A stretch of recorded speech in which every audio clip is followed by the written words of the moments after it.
Praise the lord. దేవునికి మహిమ కలుగును గాక. ఈరోజు వాక్య సందేశం కొరకు విశ్వాసము ద్వారా మనం ఏమి చేయాలి, విశ్వాసము ద్వారా మనం ఏమి చేయాలి అంటే విశ్వాసము ద్వారా జీవించుట.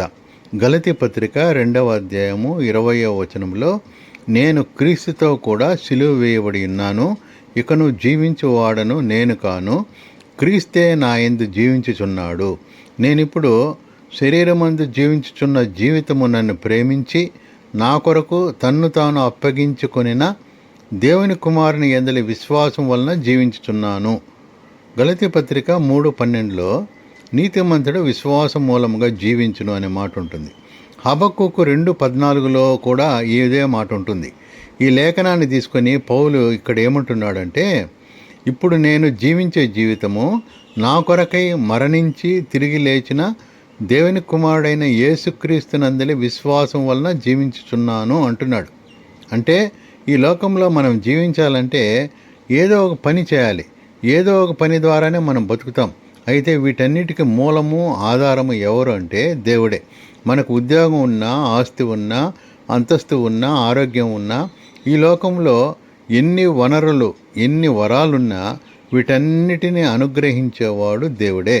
కాబట్టి దేవుడిచ్చినటువంటి వరములను, వనరులను ఆధారం చేసుకుని మనం వరముల దాతను మర్చిపోకూడదు, దేవుణ్ణి మర్చిపోకూడదు, లేక ఆయన్ని విడిచిపెట్టకూడదు. ఈ లోకంలో మనం పొందే సమస్తము దేవుని వలన పొందుతున్నాం కాబట్టి మనం ఆయన యందలి విశ్వాసం వలనే జీవించాలి. అంటే మనకు దేవుడు ఏదిచ్చాడో దాన్ని మనం నమ్ముకోకుండా వీటన్నిటిని అనుగ్రహించినటువంటి దేవుని నమ్మి దేవుని యందలి విశ్వాసం వల్ల మనం జీవించాలి. అంటే హబక్కూకు గ్రంథంలో ప్రవక్త హబక్కూకు రాసిన ఆ మాట ఏమంటే, నీతిమంతుడు విశ్వాసం మూలంగా జీవించును. అదే మాట పౌలు గలతీ పత్రికలో తన సొంత అనుభవంతో రాస్తున్నట్లుగా ఉంది. నేను ఇప్పుడు నా కొరకై మరణించి తిరిగి లేచిన దేవుని కుమారుని యందలి విశ్వాసం వలన జీవించుచున్నాను. కనుక క్రైస్తవ జీవితము విశ్వాస జీవితం. ఆయన యందలి విశ్వాసంతో మనం జీవించవలసిన వారంగా ఉన్నాము. మొదటిది విశ్వాసం ద్వారా జీవించుట, రెండవదిగా విశ్వాసం ద్వారా నిలుచుట. రోమాపత్రిక 11:20లో, వారు అవిశ్వాసమును బట్టి విరిచివేయబడిరి, నీవైతే విశ్వాసమును బట్టి నిలిచి ఉన్నావు అనే మాట 2 కొరింథీ పత్రిక 1:24లో కూడా ఉంటుంది. మీరు విశ్వాసము చేతనే నిలకడగా ఉన్నారు అని. ఈరోజు మనం దేవునితో నిలిచి ఉన్నామంటే దేవుని యందలి విశ్వాసము ద్వారానే. విశ్వాసము లేనివారు పడిపోతున్నారు, లోకంలో కలిసిపోతున్నారు, దేవునికి దూరమైపోతున్నారు. అయితే ఈరోజు దేవునిలో మనం నిలకడగా నిలవబడి ఉన్నామంటే కేవలము విశ్వాసం ద్వారానే. 3వ పాయింట్గా విశ్వాసం ద్వారా నడుచుట. రోమాపత్రిక 4:12లో, మరియు సున్నతి గలవారికిని తండ్రి ఎగుటకును సున్నతి మాత్రము పొందినవారుగా కాక, మన తండ్రి అయిన అబ్రహాము సున్నతి పొందక మునుపు అతనికి కలిగిన విశ్వాసం యొక్క అడుగుజాడలను బట్టి నడుచుకుని వారికి తండ్రి అగుటకు అతడు ఆ గుర్తు పొందెను.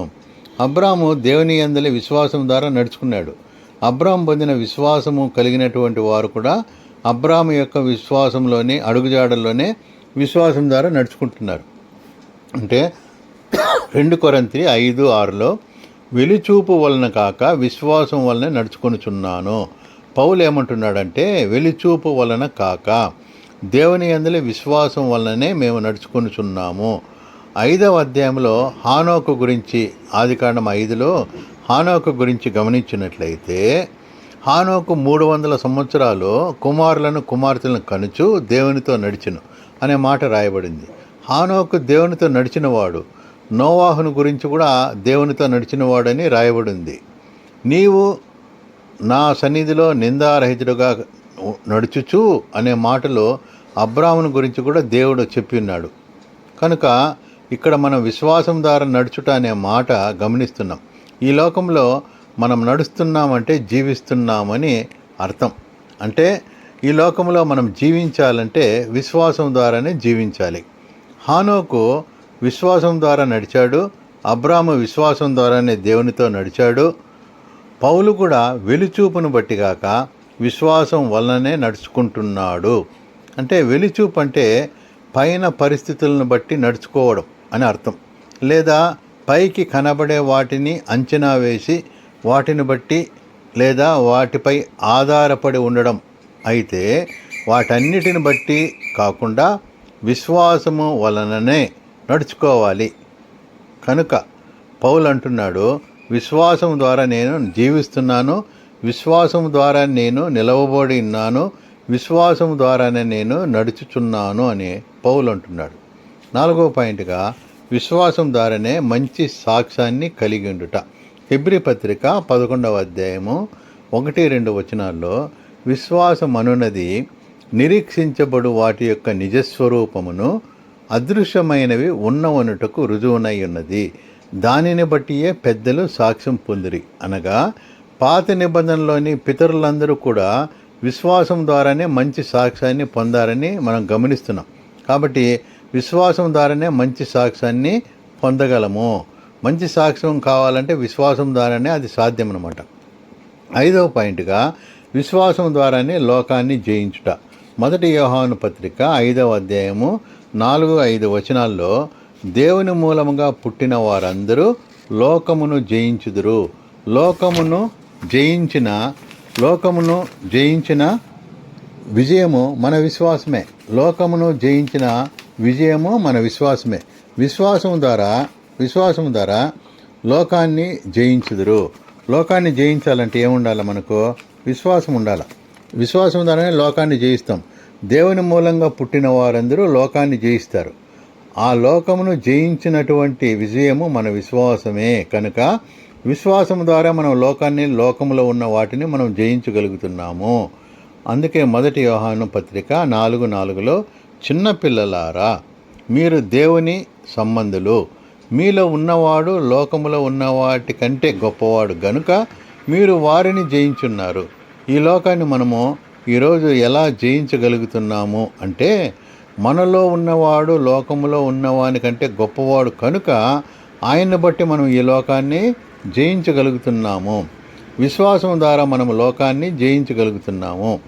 యోహాను సువార్త 16:33లో నా యందు మీకు సమాధానం కలుగునట్లు ఈ మాటలు మీతో చెప్పుచున్నాను. లోకములో మీకు శ్రమ కలుగును, అయినను ధైర్యము తెచ్చుకొనుడి, నేను లోకమును జయించి ఉన్నాను అనెను.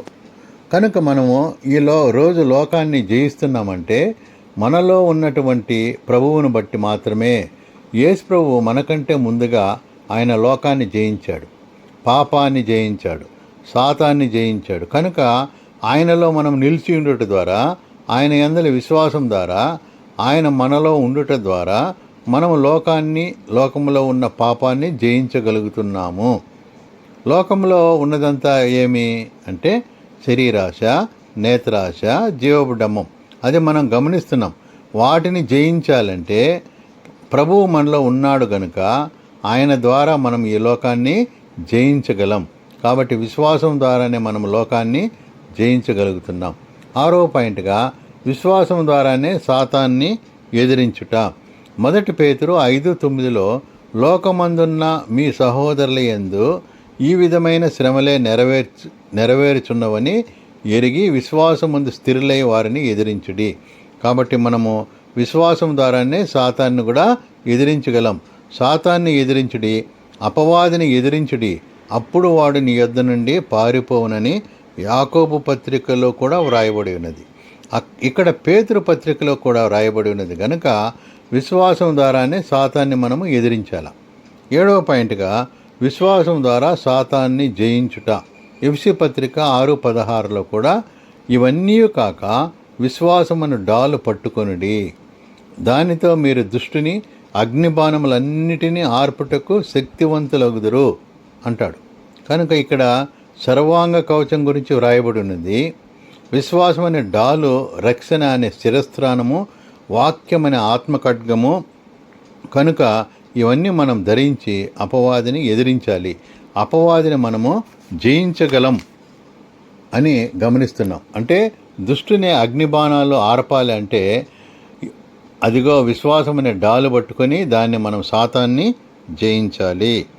8వ పాయింట్గా విశ్వాసము ద్వారానే దేవుని కొరకు ప్రయాసపడుట. 1 తిమోతి 4:10లో మనుషులందరికీ రక్షకుడును మరి విశేషంగా విశ్వాసులకు రక్షకుడునైన జీవం గల దేవుని యందు మనము నిరీక్షణ ఉంచి ఉన్నాం గనుక ఇందు నిమిత్తము ప్రయాసంతో పాటుపడుచున్నాము.